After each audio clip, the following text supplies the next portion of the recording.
Antiguamente no sé cómo se lo hacían sin tecnología. Yo no creo que tenga la voz de Spurgeon o otros de predicar sin esta tecnología de hoy día, ¿no? Meditando en su misericordia. Eso es lo que vamos a hacer en esta mañana. Meditar en su misericordia. Y vamos a hacerlo basándonos en el Salmo 85. Les invito a abrir la palabra del Señor en el libro de los Salmos. Salmo 85. Salmo de súplica por la misericordia de Dios sobre Israel. Dice así: al músico principal, salmo para los hijos de Coré. Fuiste propicio a tu tierra, oh Jehová, volviste la cautividad de Jacob. Perdonaste la iniquidad de tu pueblo, todos los pecados de ellos cubriste. Selah. Reprimiste todo tu enojo, te apartaste del ardor de tu ira. Restáuranos, oh Dios de nuestra salvación, y haz cesar tu ira de sobre nosotros. ¿Estarás enojado contra nosotros para siempre? ¿Extenderás tu ira de generación en generación? ¿No volverás a darnos vida para que tu pueblo se regocije en ti? Muéstranos, oh Jehová, tu misericordia y danos tu salvación. Escucharé lo que hablará Jehová Dios, porque hablará paz a su pueblo y a sus santos, para que no se vuelvan a la locura. Ciertamente cercana está su salvación a los que le temen, para que habite la gloria en nuestra tierra. La misericordia y la verdad se encontraron, la justicia y la paz se besaron. La verdad brotará de la tierra y la justicia mirará desde los cielos. Jehová dará también el bien, y nuestra tierra dará su fruto. La justicia irá delante de él, y sus pasos nos pondrá por camino. Amén. Vamos a pedir la dirección del Señor. Padre amado, venimos ante ti, no por nuestro nombre ni por nuestra capacidad, sino por el bendito nombre y por los méritos de nuestro Señor Jesucristo. Es por su obra, por ese velo rasgado, por ese cuerpo rasgado, que hoy te llamamos Padre. Gracias por tu palabra, gracias porque es suficiente, es inerrante, es inspirada, y te rogamos la asistencia de tu Santo Espíritu para que ilumine nuestro entendimiento y aplique tu voz a cada corazón, a cada circunstancia. Señor, te rogamos que nos bendigas con tu presencia, que tú nos asistas y que, Señor, nos des también la obediencia para aplicar tu palabra en nuestro corazón, en nuestro hogar, en nuestras vidas. En el nombre de tu amado Hijo Jesucristo. Amén. Thomas Chisholm fue un compositor de himnos, un poeta, que realmente no es que le fuera muy bien financieramente, económicamente. Vivió con apuros económicos prácticamente hasta que falleció en el 1960. En una circunstancia difícil de poder aprovisionar lo necesario para su familia, ni siquiera podía comprar los medicamentos que necesitaba su esposa. Un buen amigo suyo se enteró y le hizo un buen ingreso económico. No sé, en aquella época, hace 70, 80, 90 años, no sé cómo hacían los ingresos, iría al banco y depositaría un dinero a su cuenta, ¿verdad? Y él siempre le decía a su esposa: el Señor proveerá, Dios proveerá. Y fue a ver qué había en esa cuenta y encontró que había una ofrenda especial. Alguien le había ofrendado. Él no supo nunca quién fue. Así que volvió a casa, se lo dijo a su esposa, entregando las provisiones, los medicamentos que necesitaban.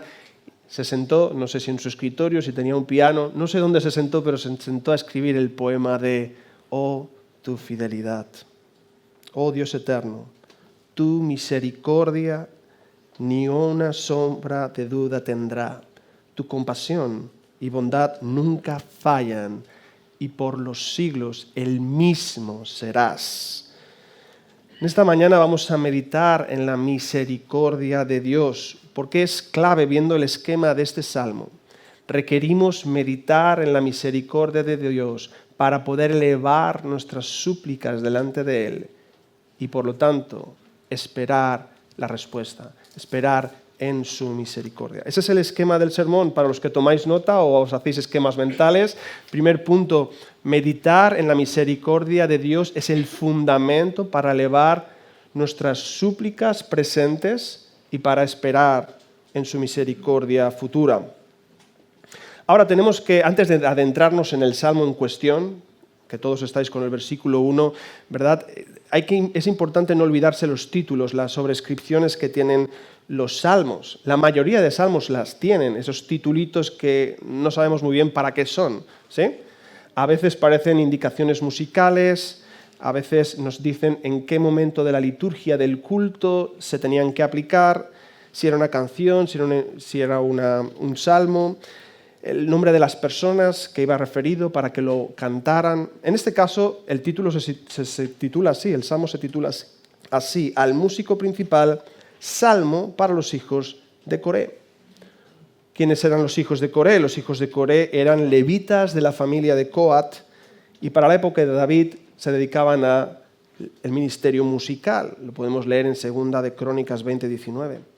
Pero ¿quién era Coré? Bueno, ahora algunos entenderéis. Ahora sé por qué hemos leído eso de Deuteronomio 16, Números 16, perdón, ese texto tan extraño y tétrico casi, ¿no? Pues bien, Coré fue rebelde al liderazgo de Moisés y fue condenado por Dios junto a Datán y Abirán. Ahora, en Números 16, 27 dice, vamos a leer bien el texto, se apartaron de las tiendas de Coré, de Datán y Abirán en derredón, y Datán y Abirán salieron y se pusieron a las puertas de sus tiendas con sus mujeres y sus hijos y sus pequeñuelos. Fijaros que dicen, Datán y Abirán estaban con todas sus familias. Y entonces nos preguntamos, ¿dónde estaban las familias de Coré? ¿Se han venido de vacaciones? O sea, ¿dónde estaba esta familia, esos descendientes, esos hijos? Números 26, 10 y 11 nos da más información. Nos explica el mismo suceso. Dice, la tierra abrió su boca y se los tragó a ellos y a Coré.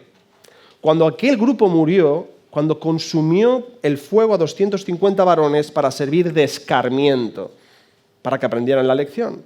Versículo 11, mas los hijos de Coré no murieron. Los hijos de Coré no murieron. Soberanamente Dios decidió tener misericordia de la descendencia de Coré. ¿Por qué? Porque Él tiene misericordia de quien tiene misericordia. Porque la soberanía de Dios se expresa así. Bueno, quizá alguno de vosotros se siente como los hijos de Coré. Me imagino que los descendientes de Coré, después de lo que hizo su padre, decían, ¿dónde me meto? Yo también quiero que me trague la tierra. Ir toda la vida con ese apellido, con ese linaje, ¿verdad? Y alguno dirá, pues yo me quiero cambiar el apellido. Me gustaría haber nacido en una familia diferente. Me gustaría borrar esa página de mi historia. Creo que la maldad de mis ancestros me persigue. Pero no. La misericordia de Dios supera con creces cualquier obstáculo o circunstancia que tú puedas imaginar. No limites, por tanto, la misericordia de Dios y no escondas las debilidades en las que Dios quiere glorificarse. Ni el Señor Jesús lo hizo. Si leéis Mateo capítulo 1, os vais a encontrar una genealogía bastante desastrosa, ¿verdad? Empezando por Judá y por el rey David, y si vas escarbando, pues te encuentras no solo la historia de Tamar o de Betsabé, sino muchas otras, ¿verdad? Porque el Señor se glorifica en la debilidad y la gracia de Dios se expresa así. Así que nos encontramos a los hijos de Coré cientos de años después, cantando y entonando de la misericordia de Dios. Para eso sirven los títulos, ¿verdad? Cuando conoces la historia que hay detrás de esas palabras, es impresionante. Recordamos el esquema del sermón. Vamos a meditar en la misericordia pasada como fundamento del ruego presente para esperar la misericordia futura. ¿Bien? Vamos al primer punto, meditando en su misericordia de los 3 primeros versículos de este salmo. ¿Qué está haciendo aquí el salmista? El salmista está aquí proclamando, alabando, recordando, rememorando los hechos redentores o salvíficos del Señor. Está diciendo, como si se lo dijera al Señor, pero el Señor ya lo sabe, ¿verdad? Tú me salvaste en la cruz, cantamos nosotros, ¿no? El Señor ya lo sabe que nos salvó en la cruz. Pero ese recordatorio es fundamental. Por eso en el canto congregacional nosotros le damos centralidad al Evangelio. porque necesitamos recordar los hechos salvíficos del Señor y además necesitamos recordar que es por la obra de la cruz que podemos acceder al Padre y alabarle directamente. Es por la obra de la cruz. Los verbos en esta sección son muy interesantes. Fijaros, fuiste, volviste, perdonaste, cubriste, reprimiste, te apartaste. Esto nos da la sensación de que nuestro Dios es un Dios vivo. Es un Dios que actúa en la historia, actúa en favor de su pueblo, redimiéndole, salvándole. ¿Y de qué formas muestra el Señor su misericordia hacia nosotros? En primer lugar, Él es propicio, ¿verdad? Él muestra su misericordia a través de la propiciación. Y la propiciación es una ofrenda por medio de la cual Dios aplaca su ira, o es aplacada la ira de Dios. Aquellos que fueron tragados por la tierra aplacaron la ira de Dios y no murió toda la nación, ¿verdad? Así que debes preguntarte eso. Si tu maldad no te ha alcanzado, es porque le ha alcanzado a otro, ¿sí? Si no has recibido lo que te merecías, es porque hay otro que recibió lo que tú merecías. Porque Dios es justo, Dios es santo, y Dios tiene ira, una ira santa de la cual estaremos hablando en esta mañana. Dios ha sido propicio a sus injusticias, y nunca más me acordaré de vuestros pecados y de vuestras iniquidades, dice el autor de Hebreos. En segundo lugar, Dios muestra su misericordia para con nosotros por medio de la liberación. En este salmo recuerda que si Dios les libertó, ¿de qué les libertó? Bueno, pues les libertó de Egipto, ¿no?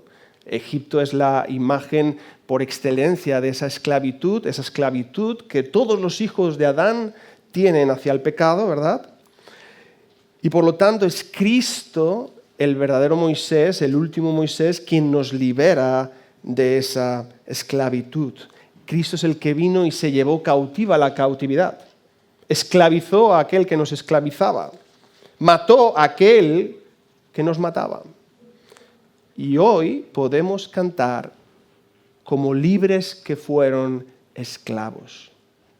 Hermanos, aquí como responsable de música, dejar una pincelada de la importancia que tiene que la Iglesia cante con pasión, cante con toda su fuerza, con todo su cuerpo, con toda su garganta, porque somos esclavos que han sido hechos libres y eso se tiene que notar en nuestro canto. Nos tenemos que esforzar con todo nuestro ser, como el que corre una maratón, así tenemos que cantar al Señor y eso debe brotar de un corazón transformado y agradecido. En tercer lugar, la misericordia de Dios se manifiesta en forma de perdón. La propiciación permite que Dios no nos vuelva a echar en cara o no nos eche en cara aquellos pecados que habíamos cometido, porque ya se hizo el pago por esos pecados. Fijaros lo que dice Miqueas 7:18. ¿Qué Dios como tú que perdona la maldad y olvida el pecado del remanente de su heredad? Olvida, ha dicho olvida. No retuvo para siempre su enojo porque se deleita en su misericordia.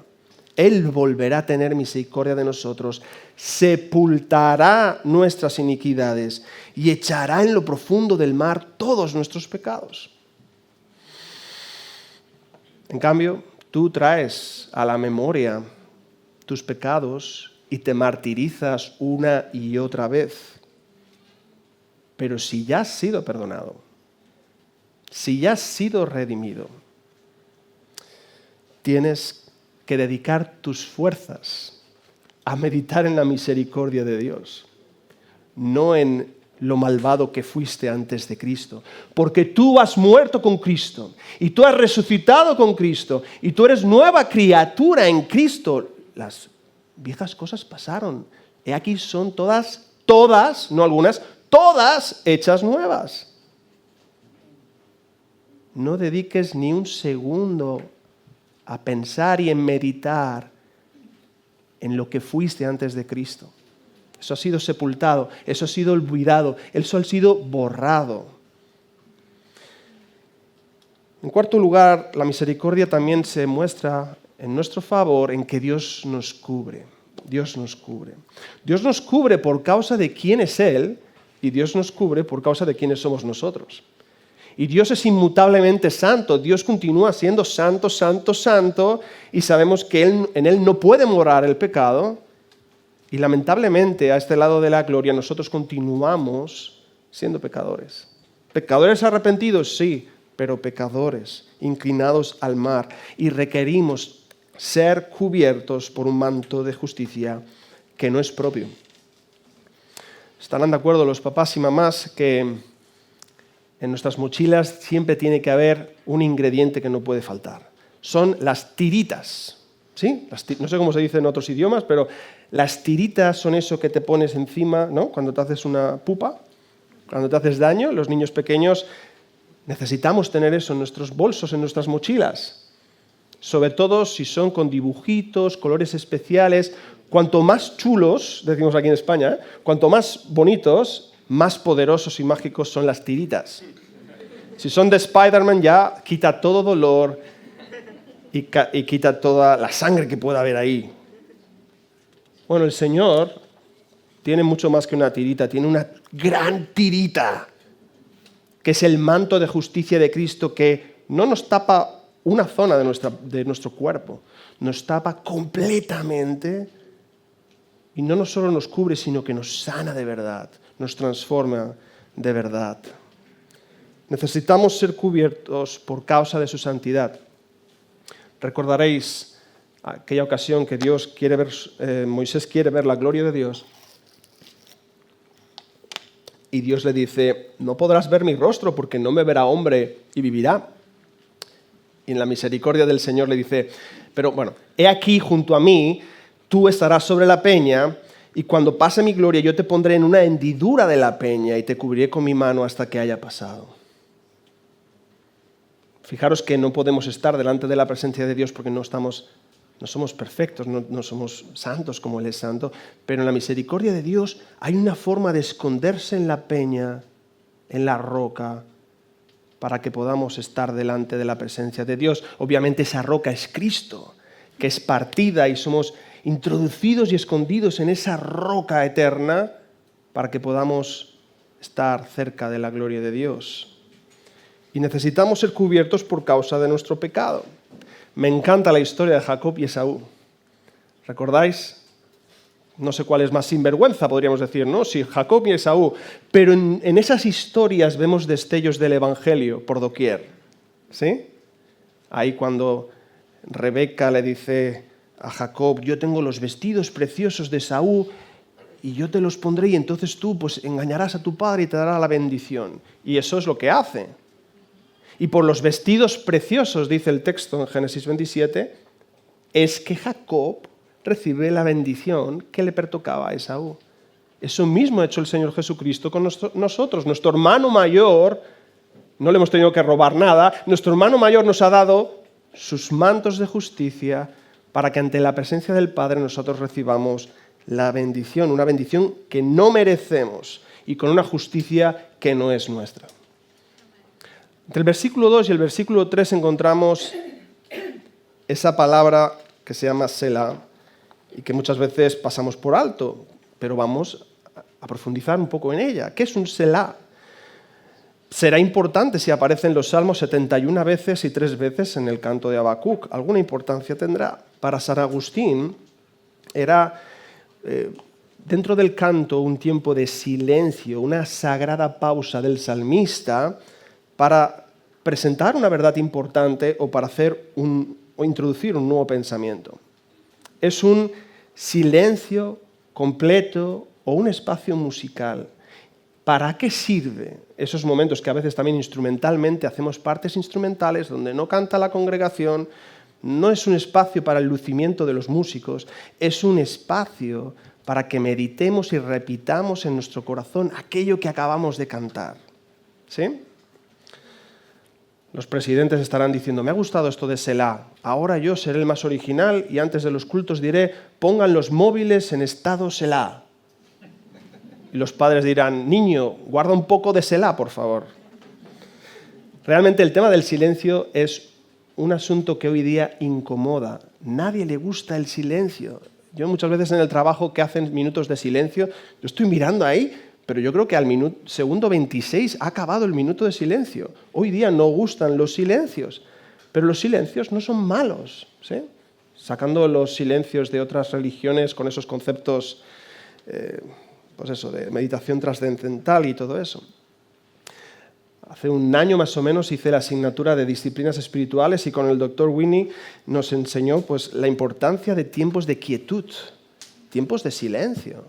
No silencio para buscar el nirvana o cosas por el estilo, sino silencios para llenarnos del Señor. Silencios para rememorar las misericordias de Dios. Y para eso está ese Selah ahí. Es un arreglo instrumental adecuado después de lo que acaba de decir en el versículo 1 y versículo 2.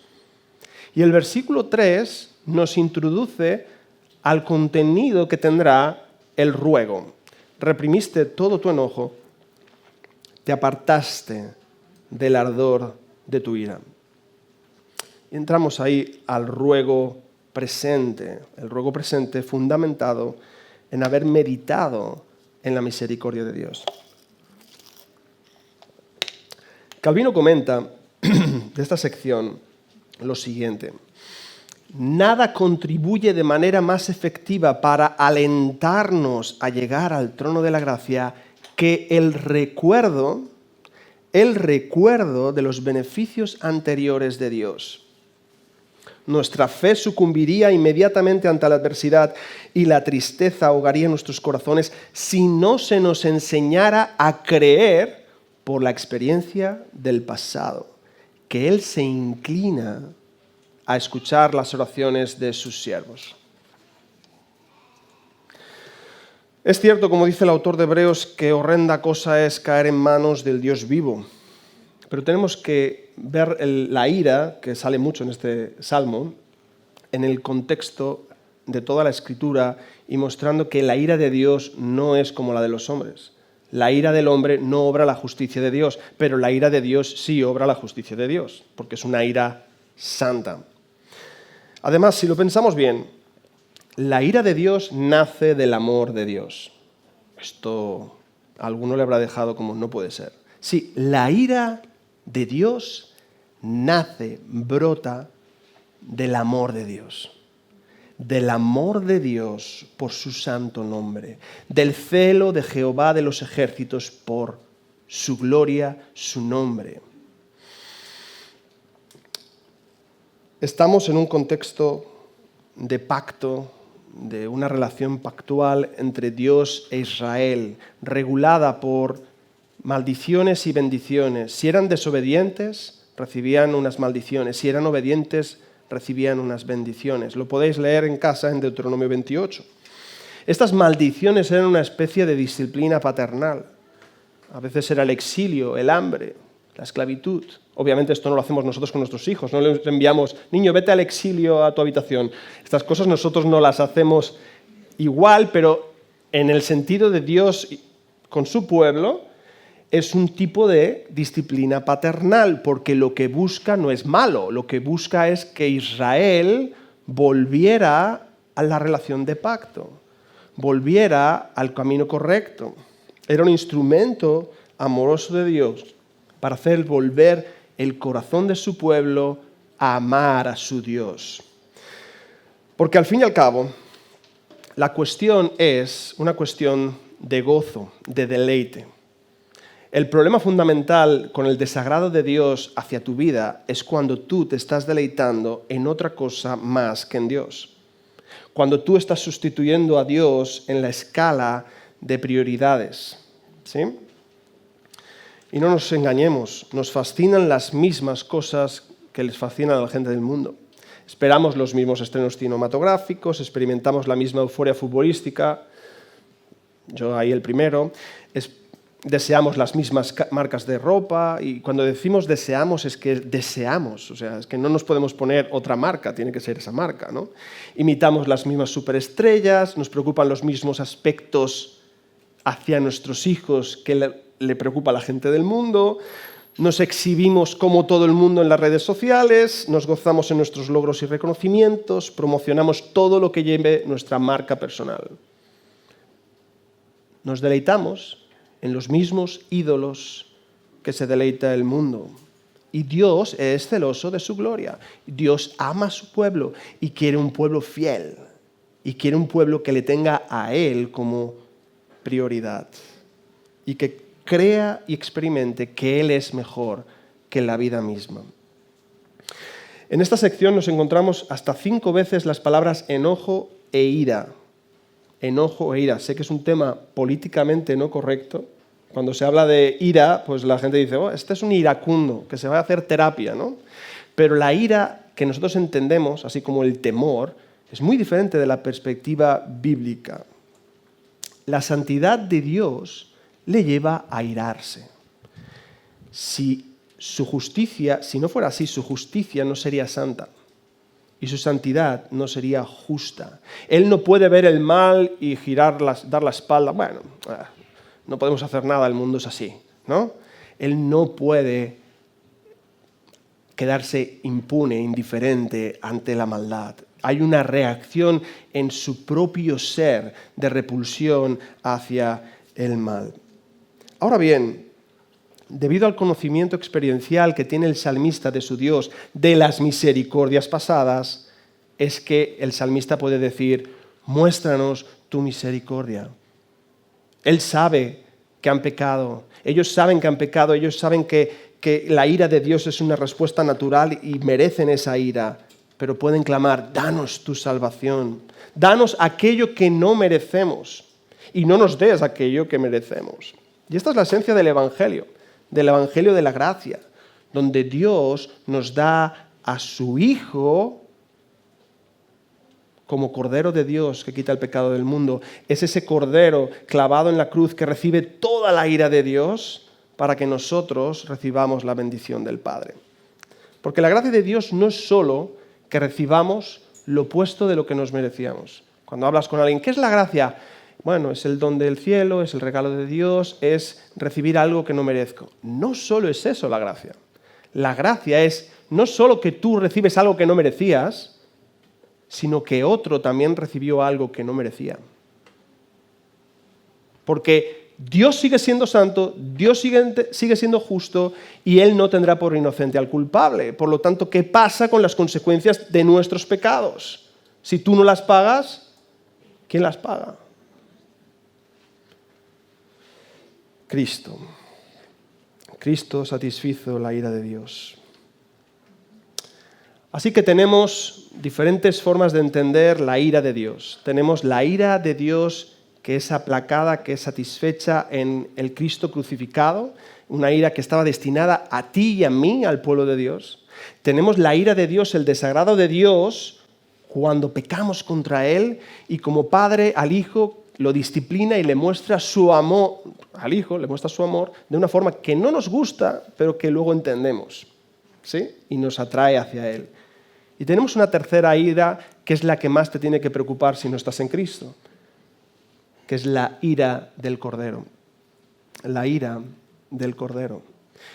Lo primero que suena extraño es juntar estas dos palabras, ira y cordero, ¿verdad? Porque los que habéis visto corderos no parecen muy iracundos los corderos. Más bien todo lo contrario, muy, muy tranquilos, muy mansos, a veces, cabezaduras pueden serlo, pero mansos lo son y tranquilos, es un animal tranquilo.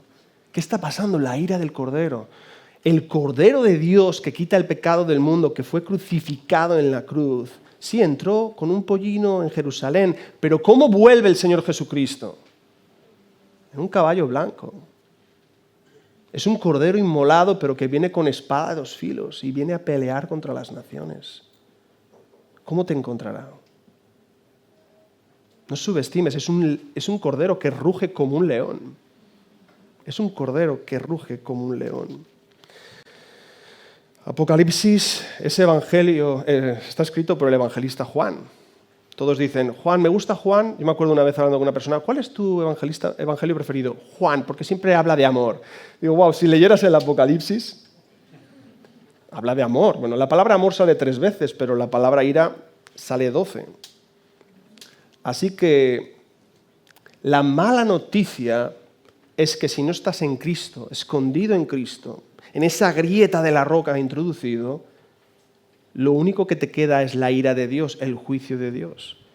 Así que si estás hoy aquí sin Cristo, escucha atentamente, porque hay una buena noticia de que los que se esconden en Cristo, la ira de Dios ya cayó sobre Cristo y ya no caerá sobre ti, si crees en el Señor Jesucristo. Así que ante esta realidad, el salmista clama: restáuranos, restáuranos, oh Dios de nuestra salvación, haz cesar tu ira sobre nosotros. Aquí el pueblo de Israel, el salmista, no está diciendo: ay Señor, no te enfades tanto, no es para tanto, ¿por qué te airas por cualquier cosa? No está diciendo eso. O sea, el piadoso sabe que ha hecho mal. El hombre de Dios, la mujer de Dios, sabe cuando está yendo en contra de las cosas del Señor. Porque el Espíritu de Dios entristece nuestro espíritu. Y sabemos que no estamos obrando conforme a la voluntad del Señor. Esta semana tuvimos ahí no sé si aquí en Barcelona, pero por Caldas había una tormenta casi eléctrica y veías las nubes y los relámpagos y aterraba, temblaba el suelo, temblaban las ventanas, depende de lo fino que sea el cristal, ¿no? Pero temblaba todo. Y es terrorífico, ¿verdad? Imaginarte que te cae un rayo de estos. Pero después de eso cayó la lluvia para nuestra bendición. Y así es, nosotros podemos ver a Dios que está airado, que está enfadado, que está ahí en los cielos contra el pecado, que viene la ira del Cordero, pero realmente Dios tiene buenas intenciones, buenos deseos de paz hacia nosotros. El salmista también clama: danos vida para que nos regocijemos en ti. Están reconociendo su pecado, están reconociendo también que la verdadera vida, que el verdadero deleite es Dios mismo. Que no hay vacío en tu vida que puedas llenar con cualquier cosa. O sea, ese vacío tiene forma de Dios. Solo Dios va a llenar ese vacío, solo Dios va a saciar esa sed. Dios no nos salva para que nos deleitemos en cuán merecedores somos de haber sido los escogidos. No, si acaso Dios nos escogió porque éramos lo peor del mundo, para glorificarse en nosotros. Pero no porque fuéramos mejores que el resto, ni somos mejores de los de allí fuera, ni de ninguno de vosotros que esté aquí sin Cristo. No somos mejores, tal vez peores. Dios lo sabe. Quien es mejor es Dios, que tiene misericordia. Él tampoco nos salva para que volvamos a la locura de vida que teníamos antes sin Cristo. O sea, no te salva y no ha sucedido nada en tu vida. Dios te salva para que haya un cambio. Cuando te encuentras con Dios, te encuentras con Dios. Y no nos salva para que encontremos mayor deleite en cualquier otra cosa. Si tú crees la mentira de que el pecado es más deleitoso que Dios, estás muy confundido. Estás aún esclavizado por el pecado. Sí, el Dios trascendente, el Dios creador, el Dios que se aira, el Dios que no va a tener por inocente al culpable. Ese es el Dios de la Biblia, pero también este Dios es el Dios que se enternece cuando su pueblo viene a Él y le dice: Abba, Padre. Y cuando Dios escucha a Abba, Padre de sus hijos, se conmueve en sus entrañas. Todos seguro que estáis pensando en Aslan, ese león, ¿no? Rugiente que puede devorar cualquier enemigo, pero que al mismo tiempo los niños se acercan y le acarician y le abrazan. Así es nuestro Dios, es terrible, pero es tierno. No crees a un Dios a la imagen y semejanza de tu imaginación. Dios es Dios y es el Dios de la Biblia. No te lo inventes, no lo hagas al tamaño de tu bolsillo. Dios es terrible y Dios es tierno, que puede jugar con un niño. Y en tercer lugar, ya hemos meditado en su misericordia, hemos clamado al Señor por su misericordia ante nuestra circunstancia presente. Ahora que nos toca esperar en su misericordia. Dice el versículo 8: escucharé lo que hablará Jehová Dios, porque hablará paz a su pueblo y a sus santos, para que no se vuelvan a locura. Ciertamente cercana está su salvación a los que le temen, para que habite la gloria en nuestra tierra. ¿Cuál debe ser nuestra actitud al esperar en su misericordia? ¿Ya has orado? Ahora toca esperar.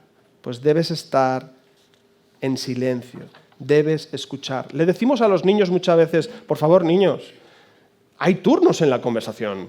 Primero habla uno, luego habla el otro. ¿Sí?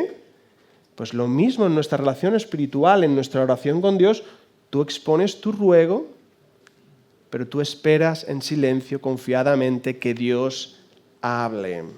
Dice Calvino en su comentario, el profeta ordena el silencio tanto sobre sí mismo como sobre los demás, para que puedan esperar pacientemente el tiempo de Dios. Hermano, hermana, ¿tú has expuesto algo delante del Señor? ¿Tú acabas de orar algún asunto recientemente? Lo has puesto en buenas manos. Buena noticia. Lo has puesto en buenas manos. ¿Qué te toca ahora? Esperar en el Señor. Esperar en su misericordia. Recordaréis Noé que cuando ya estaban con la expectativa de salir del arca, ¿no? Y empezar esa nueva etapa, esa nueva humanidad prácticamente, él soltó una paloma. Pero no la soltó como, bueno, ya estás cansada de estar aquí, venga, sal. No, la soltó para que volviera con noticias. Pues así es la oración, como la paloma que soltó Noé. Tú la tienes que soltar y ahora te toca esperar confiadamente de que esa paloma volverá con buenas noticias. El Señor responde las oraciones. Seguramente tenemos cantidad de experiencias anotadas o en la memoria o en nuestro diario, cantidad de experiencias de su misericordia. Además, sigue el Salmo diciéndonos que este Dios no solo se inclina a escucharnos y hablarnos, sino que aquello que habla su pueblo son palabras de paz. Palabras de paz. Pero no estaba airado. No estaba airado. Sí, es un Dios que se puede airar por el pecado, pero que Él quiere bendecir a su pueblo. El Señor Jesús dijo, la paz os dejo, mi paz os doy. Yo no la doy como el mundo la da. No se turbe vuestro corazón ni tenga miedo. El propósito de la comunicación de Dios hacia el mundo o hacia su pueblo siempre es redentor. La historia de la revelación y la historia de la redención siempre han ido de la mano, desde siempre. Por eso encontramos el Evangelio en pocos versículos, ¿verdad? De la Biblia ya encontramos la promesa, el Evangelio. Así que el propósito por el que Dios habla es bueno, es de bendición y además es preventivo. Él no quiere que volvamos a la locura de la que antes Él nos había sacado. Él no quiere que vivamos nuevamente como esclavos. No quiere que vivamos como decían Abiram y Coré, que allí fluía leche y miel en Egipto, ¿sí? Y tú no nos has llevado a ningún sitio que fluya leche y miel. O sea, prefieren la vida de esclavitud a la nueva vida en Cristo. Ir en pos de dioses ajenos, habiendo conocido al Rey de Gloria, es una locura. Ir en pos de dioses mudos, habiendo conocido al Yo Soy que habló desde la zarza, es una locura. Volver a los deleites de Egipto o volver a los deleites de este mundo cuando Dios ya te llamó de sus tinieblas, de tus tinieblas a su luz admirable, es una locura. Atesorar ídolos en el corazón cuando has recibido la perla de gran precio es una locura. En cambio, nosotros somos llamados a locuras mucho más excelentes. Si el mundo nos tiene que llamar locos, que nos llame locos por otras cosas, ¿sí? Pero no por la necedad de volver a la esclavitud pasada, sino por creer en la locura de la cruz y en la locura de la predicación. La cruz es una absoluta locura y la predicación, que alguien, un hombre pecador, esté hablando y el Espíritu Santo se esté moviendo, aplicando la palabra de Dios en los corazones y los muertos se levanten, para el mundo es una gran locura, ¿verdad? Benditas locuras. Si Dios ha hablado es porque su salvación está cercana. Y como un Dios trascendente, como un Dios santo, santo, santo, que se aira contra el pecado y que no tendrá por inocente al culpable, puede bendecirnos, puede traernos palabras de paz, puede traernos salvación. ¿Cómo puede armonizar su ira con la verdad y con la paz. Versículo 10. Vamos a ver cómo Dios armoniza su ira con el hacer el bien a su pueblo. Versículo 10. La misericordia y la verdad se encontraron, la justicia y la paz se besaron. La misericordia y la verdad se encontraron, la justicia y la paz se besaron. Una de las cosas más maravillosas de nuestro Dios es que Dios no puede negarse a sí mismo. O sea, Dios es perfecto. Y todos sus atributos son como una gran orquesta, ¿no? Que suenan todos armoniosamente. No es más santo que justo o más justo que santo. O sea, es perfecto en todos sus atributos. Y cuando Dios estaba reunido en Dios, en el consejo de la eternidad, allí dibujaron la imagen de la cruz. Allí dibujaron la cruz. El Padre miró al Hijo, el Hijo asintió al Padre y el Espíritu Santo se llenó de gozo. Allí en la cruz podemos ver toda la gloria de la personalidad de nuestro trino Dios, toda su ira, toda su santidad, toda su justicia, toda su gracia, todo su amor, cualquier virtud, cualquier atributo que pienses de tu Dios, lo ves ahí plasmado en el Cristo crucificado. Y allí empezó, desde la eternidad misma, si se puede decir, desde la eternidad pasada, si se puede decir, empezó la maravillosa historia de la cruz, donde la justicia de Dios y nuestra paz se encontraron en un beso que junta a Dios y al hombre en el cuerpo de Cristo crucificado y levantado en alto para que todo aquel que cree en Él no se pierda, mas tenga vida eterna. Allí en la cruz se produjo la muerte del autor de la vida y la vida de los que estábamos muertos. Todo eso sucedió allí en la cruz. Y por primera vez en la historia la verdad brotó de la tierra y la justicia miró de los cielos con agrado, con satisfacción, porque toda la ira de Dios quedó satisfecha allí en Cristo.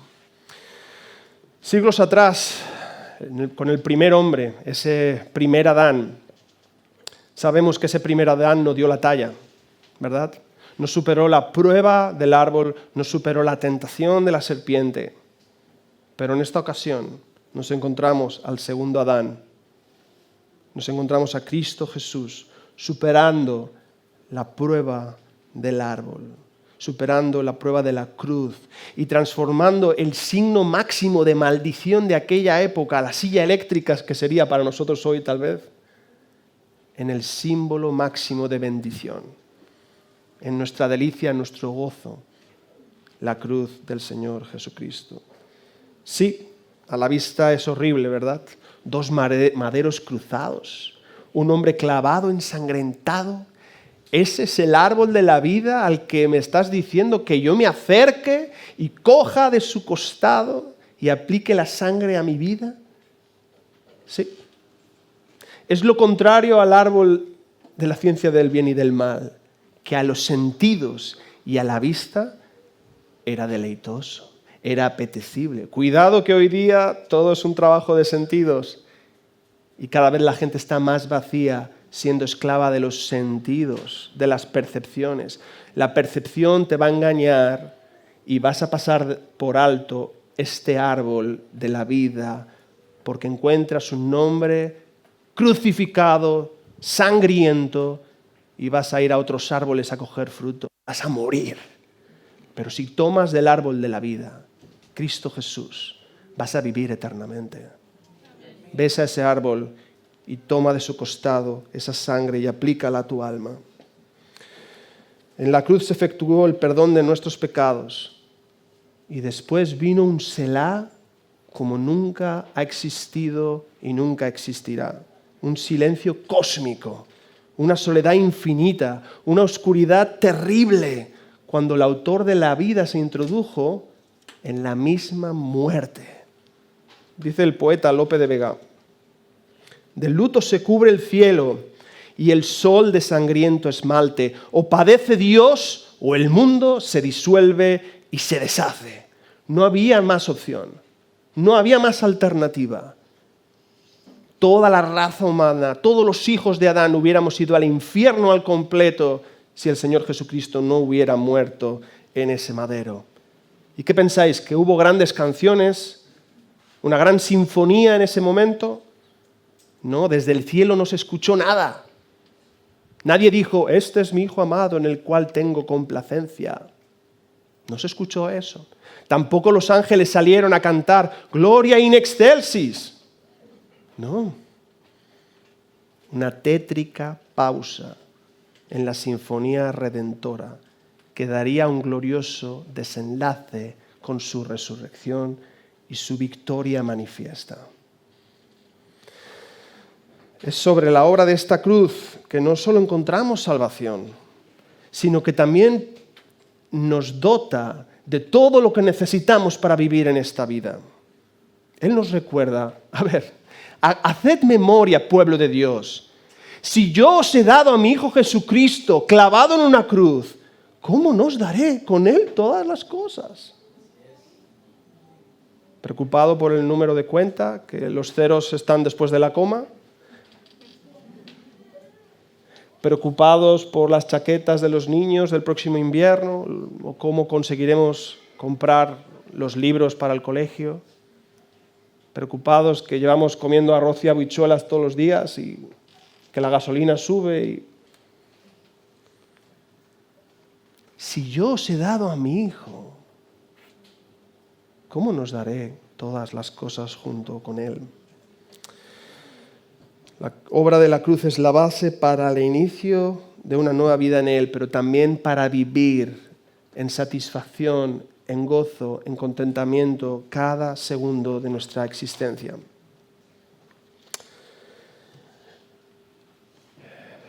El Señor marcó el camino. El Señor marcó el camino por el cual teníamos que caminar.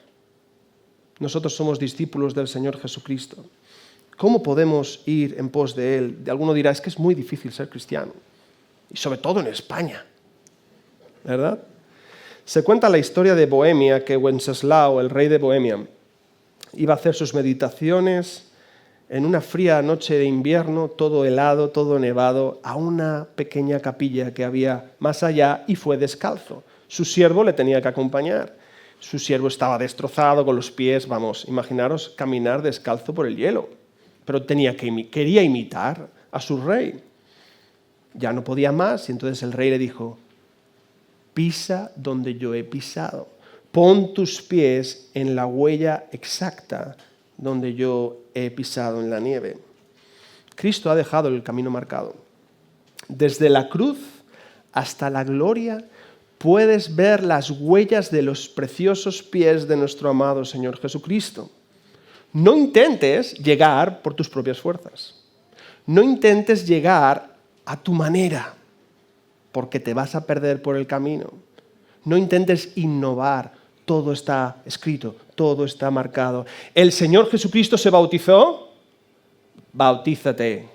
¿El Señor Jesucristo leía la Escritura? Lee la Escritura. ¿El Señor Jesucristo estaba en comunión? Estad en comunión. ¿El Señor Jesucristo oraba y tenía una devoción personal con su Dios? Imita a tu maestro, sigue las pisadas y verás que su yugo es ligero. Conclusiones de este sermón. Salmo 85. Hemos visto el Salmo 85 a la luz del Evangelio del Señor Jesucristo. Te hago unas cuantas preguntas. ¿Qué ha producido en ti? ¿Te has quedado impasible? ¿Entraste como una piedra y vas a salir como una roca más petrificada? ¿O llegaste con expectativas de escuchar la voz de Dios y has sido removido, has sido sacudido, has sido quebrantado? Dios ha desvelado los ídolos de tu corazón. ¿Estás elevando un clamor ante el Señor de ser restaurado, de ser avivado? Sin duda alguna, nunca salimos indiferentes ante la predicación de la palabra de Dios, aunque el predicador sea un desastre, como vemos en la historia de Spurgeon, ¿no? Porque no es el hombre, es la palabra. Y la palabra de Dios aplicada con poder por el Santo Espíritu de Dios. Hermanos y amigos, no seamos tan locos de preferir la locura de vivir esclavos del pecado a vivir esclavos de nuestro Rey, el Señor Jesucristo. Su esclavitud, ¿sabéis cómo es? Nos hace sentar a la mesa con su Padre. Nos da de la misma comida que Él come. Nos pone su mismo apellido. Nos pone su misma sangre fluyendo por nuestras venas espirituales. Esa es la esclavitud, ese es el yugo que Él nos pone. Nos hace libres realmente. Si no conoces a Cristo, no esperes conocerle por medio de su ira en el día final. Porque el día final va a llegar. O tu día final aquí, o el día final. Porque la historia es lineal, empezó y acabará. Y de ahí el juicio, la resurrección, los cielos nuevos y tierra nueva, un infierno eterno o un cielo eterno. Así que no esperes conocerlo por su ira, conócelo hoy, ruega al Señor por su misericordia, porque Él se deleita en conceder su misericordia. Pídeselo. Por muy desastroso que sea tu linaje, por muy triste que sea tu historia, por más que quisieras haber cambiado de apellido, por muy desestructurada que sea tu familia, no hay límites para la misericordia de Dios. Dios se goza y se deleita en reconstruir vidas rotas. Él es el carpintero de Nazaret. Él es el alfarero. Él va a reconstruirte y va a glorificarse en tu debilidad. Hermanos, que individualmente y colectivamente continuemos día tras día meditando en su misericordia, elevando nuestras súplicas a ese Dios que se inclina a escucharnos y que se deleita en conceder su misericordia a su pueblo. Medita, ruega y espera en su misericordia. Amén. Vamos a orar al Señor. Padre Santo, te damos la gloria, te damos las gracias por tu palabra y te rogamos que tu Santo Espíritu poderosamente aplique esa semilla y la implante en lo más profundo de cada uno de nosotros, Señor. Que dé fruto en abundancia para tu gloria y para tu honra. En el nombre del Señor Jesucristo. Amén.